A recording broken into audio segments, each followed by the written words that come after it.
English మాట్లాడడానికి భయపడుతున్నారా? అయితే మీకోసమే ఈ స్పోకెన్ ఇంగ్లీష్ క్లాసెస్. వెంటనే కాల్ చేసి జాయిన్ అవ్వండి. Hi viewers, India's largest digital media network Suman టీవీకి స్వాగతం. ప్రస్తుతం మనతో ఉన్నారు motivational speaker and language trainer Vijaya Bangaru అమ్మ. అమ్మ నమస్తే అమ్మ. నమస్తే. అమ్మ, ఒకప్పుడు అన్నీ చాలా ప్యూర్గా పవిత్రంగా ఉండేవి. ఒక వాతావరణం కానీ అంటే కలుషితం లేకుండా, కాలుష్యం లేని వాతావరణం అని, ఆ ఫుడ్లలో కలిపే కలుషితమైన ఆహారం లేకుండా ఒకప్పుడు అన్నీ చాలా ప్యూర్గా ఉండేది. ప్రేమ కూడా అంతే పవిత్రంగా ఉండేది. అతి పవిత్రంగానా? ఇప్పుడున్న కాలంలో ఏం అర్థం కావట్లే. అంటే ఒక మనిషికి గిఫ్ట్స్ కానీ మనీ కానీ ఇచ్చేస్తే అక్కడికి ప్రేమ ఉన్నట్టేనా? అసలు నిజంగా ఒక ప్రేమ పొందాలి అంటే ఎలా ఉండాలి అమ్మ? అంటే ఒకరికి ప్రేమ, మీరు అన్నట్టుగా ప్రేమ అనేది ఎట్లా ఉండాలంటే మనసుతో సంబంధించిందండి. మీకు గిఫ్ట్లు ఇచ్చో లేకపోతే మిమ్మల్ని ఎక్కడికో బయటికి తీసుకెళ్ళో అది అది కాదు. ఒకటే అంటే మనసుతో ప్రేమించే మనుషులు దొరకడము ఉండేది. అంటే ఎవరైనా సరే, ఫ్రెండ్స్ మధ్యలో కానీ, తల్లిదండ్రి మధ్యలో కానీ, అన్నదమ్ములు కానీ, భార్యాభర్తలు కానీ, ఒకవేళ ఫ్రెండ్స్ కానీ ఎవరైనా సరే, అంటే డబ్బులు, కానుకలు, తర్వాత ఎక్కడికో నీకు కావాల్సింది నేను కొనిచ్చేసి ఇస్తే అది ప్రేమ కాదండి. ఇప్పుడు ఒక మనిషి తోడు కోరుకుంటారు. అతని సాన్నిహిత్యంలో గాని, ఆమెతో గాని ఉండే సంతోషం కంటే నువ్వు నాకేదో ఇచ్చేస్తే నాకు సంతోషంగా ఉండదండి. అంతేనా? ఒక భార్య భర్త, సపోజ్ ఒక భార్య, ఆవిడ బర్త్డే అయిందండి, ఆయన చాలా చాలా బిజీగా ఉంటారు. ఆమె ఏం కోరుకుంటుందండి? ఏం కోరుకుంటుంది చెప్పండి? సాయంకాలానికి ఇంటికి వచ్చి నాతో పాటు కాసేపు కూర్చొని వీలైతే బయటికి వెళ్దాం ఇద్దరం కలిసి అనేదే కోరుకుంటది. అతను అలా చేయకుండా, ఇదిగో నీకు నేను కేక్ పంపించేసా, అక్కడ పార్టీ అరేంజ్ చేశాను, కానీ నేను రాను అంటే ఆవిడ పార్టీలో ఉండదు, గుమ్మం ముందు ఉంటుంది, ఈయన ఎప్పుడు వస్తాడా అని చెప్పేసి. సో ఎవరైనా సరే డబ్బులతో మనము ఇంకా ప్రేమలు కొనుక్కుండేది సూపర్ మార్కెట్లో దొరకట్లేదండి ప్రేమలు. సో అది మనుషుల దగ్గరే దొరుకుతుంది. అంటే ఇంకా ముందు ఒక 20-30 సంవత్సరాల తర్వాత ఎక్కడ అది కూడా అమ్ముతారేమో మనకు తెలియదు కానీ. సో ప్రేమ అనేది మనిషి మనసులో నుంచి వచ్చేదే ప్రేమ. మనిషి అంటే ఏదో కానుకలు ఇచ్చేసి, లేకపోతే మీకు కావాల్సింది నేను ఏదో పెద్ద డైమండ్ రింగ్ కొనిచ్చేసి నేను రావటం లేదు ఇది అంటే అది నిజంగా మనసులో, అంటే మనిషిని కోరుకుండే మనుషులకు మాత్రం చాలా బాధగా ఉంటుంది.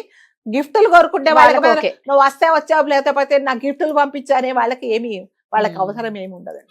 నాకు అంటే నేను ఒక చోట ఎక్కడో చదివాను, ఒక మంచి ఫ్యామిలీ ఎట్లా అంటే తల్లిదండ్రులు ఎంత బిజీగా ఉంటారంటే మంత్లో 25 days వాళ్ళు వేరే కంట్రీస్లోనే ఉంటారు. వాళ్ళకి ఒకటే ఒక అబ్బాయి.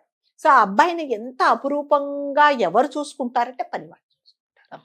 ప్రతి ఒక్కటి పని వాళ్ళే చూస్తారు. కూర్చుంటే లేస్తే అతనికి ఎక్కడ చూసినా పని వాళ్ళే, అతని అవసరాలను తీర్చేదాన్ని పని వాళ్ళే. సో అన్నీ ఉన్నా కూడా ఆ అబ్బాయి చాలా దిగులుగా ఉంటాడు, యాక్టివ్గా ఉండడు. అందరు అనుకుంటారు నీకేందా బాబు ఇంత మంచి లైఫ్, ఇట్లా కోరక ముందే నీ మనసులో ఇది కావాలి అనక ముందే తీర్చే తల్లిదండ్రులు ఉన్నారు, నీకు ఏం తక్కువైంది, ఎందుకు ఇలా ఉంటావు అంటే అమ్మో ఎవరికి ఏం సమాధానం చెప్పడనమాట. ఆ తల్లిదండ్రితో మాట్లాడాలి అంటే నెలలో ఒక రోజు, అది కూడా వీడియో కాల్స్ మాట్లాడాల్సిందే. వాళ్ళు ఉండరు ఇక్కడ, తల్లి తండ్రి బిజినెస్ పని మీద తిరుగుతూనే ఉంటారనమాట. ఎప్పుడైనా కావాలంటే వీడియో కాల్స్ మాట్లాడితే మాట్లాడుతూ ఉంటే మధ్యలో వస్తే మళ్ళీ మాట్లాడతానా జాగ్రత్త అని చెప్పేస్తారు. మరి అతను ఎవరి దగ్గర ఆ ప్రేమ పొందుతాడు చెప్పండి? ఇప్పుడు పనివాళ్ళు ఎప్పుడైనా సరే డబ్బులు చేసే పనివాళ్ళు వేరే, నిజంగా తల్లి తండ్రి చూపించే ప్రేమ అనేది చాలా, వాళ్ళు ఏం చూపించలేరండి. ఎంతసేపు జీతానికి పనిచేసే వాళ్ళు ఎంతసేపు పని చేస్తారు చెప్పండి? జీతం ఇస్తే పని చేస్తారు, లేకపోతే రానని చెప్తారు వాళ్ళు. సో ఆ అబ్బాయి ఎంత కుంగిపోయాడంటే ఎవరైనా నన్ను దగ్గరికి తీసుకుంటే బాగుండు, నాకు ఎవరూ లేరు అని చాలా బాధపడుతూ ఉంటాడు. ఒకసారి ఏమైందంటే అతని బర్త్డే వస్తుంది, అతను ఎప్పుడు ఆ కుర్రోడు అడుగుతూ ఉంటాడు అనమాట. ఒక 14-15 years ఉంటాయి ఆ కుర్రోడికి. అమ్మ ఈసారైనా నా బర్త్డేకి వస్తారా అమ్మా మీరు? తప్పకుండా వస్తాం, ఎన్ని సంవత్సరాల నుంచి లేరు, నాకు ఊహ తెలిసినప్పటి నుంచి నేను ఫ్రెండ్స్ మధ్యలో, పని వాళ్ళ మధ్యలో, రిలేటివ్స్ మధ్యలో జరుపుకున్నా కానీ నేను నీతో అమ్మతో నాన్న మీ ఇద్దరు నా పక్కన లేరు అని చాలా రిక్వెస్ట్ చేస్తాడు. తప్పకుండా వస్తామని చెప్తాడు. అబ్బాయి ఇంకా ఈసారి చూడు, ఈ సంవత్సరం మా నాన్న మా అమ్మ నాతో పాటు ఉంటాడని ఫ్రెండ్స్ అందరికీ చెప్తాడు. ఎదురు చూస్తూ ఉంటాడు. ఆడికి కావాల్సిన కేకులు, గిఫ్టులు, ఇంకా వాటినాటి అన్ని పంపిస్తారు వాళ్ళు అప్పుడు అక్కడ ఉండరు.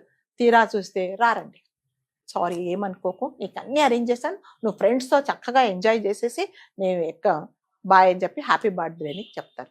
మరి నిజంగా ఎంజాయ్ చేస్తాడంటే అతను దేని కోరుకుంటున్నాడు? ప్రేమ కోరుకుంటున్నాడు. ఆ ప్రేమ ఎవరిస్తారు? తల్లి ఒళ్ళో కాసేపు పడుకోవాలి, తల్లి పక్కన కాసేపు కూర్చోవాలి, తల్లిదండ్రి చేయి పట్టుకొని బయటికి వెళ్ళాలి అనేది ఉంటది. కానీ ఇవన్నీ ఏమి అక్కర్లేదు. అబ్బాయికి కావాల్సిన తల్లి ప్రేమ. ఆ తల్లి ప్రేమ లేక కొన్ని రోజులకు అబ్బాయి ఏం చేస్తాడంటే సూసైడ్ చేసుకున్నాడు. ఎవరు లేరు, నాకెవ్వరూ లేరు. వెళ్ళేటప్పుడు చనిపోయేటప్పుడు ఒక లెటర్ రాసి పంపాడు, చనిపోయాడు. అప్పుడు తల్లి తండ్రి గుండెలు బాదుకుంటూ వచ్చారు. ఎవరి కోసం కష్టపడుతున్నాను, ఇది నీ కోసమే కష్టపడుతున్నానంటే కుర్రోడు కోసమే కష్టపడుతున్నాను. కానీ ఆ అబ్బాయికి కావాల్సింది మీరు ప్రేమ ఏమి ఇచ్చారు? ప్రేమ ఎంతసేపే డబ్బులు సంపాదించడానికే చేశారు. కానీ కనీసం నెలలో ఒక్కరోజన్నా మీరు ఆ అబ్బాయిని దగ్గర తీసుకొని నేనున్నాను, నేను అమ్మను, నేను నాన్నను అని మీరు చెప్పలేదు. లాస్ట్కి ఏం చేశాడు? మీరు ఎన్ని కోట్లున్నా లాస్ట్కి అబ్బాయి అమ్మ మీరు నాకు అన్ని ఇచ్చారు కానీ తల్లి ప్రేమ తండ్రి ప్రేమ అంటే నాకేమో తెలియదు అని చెప్పేసి చనిపోయాడండి. ఇప్పుడు ఏం చేస్తారు? ఎవరి కోసం డబ్బులు సంపాదిస్తారు చెప్పండి?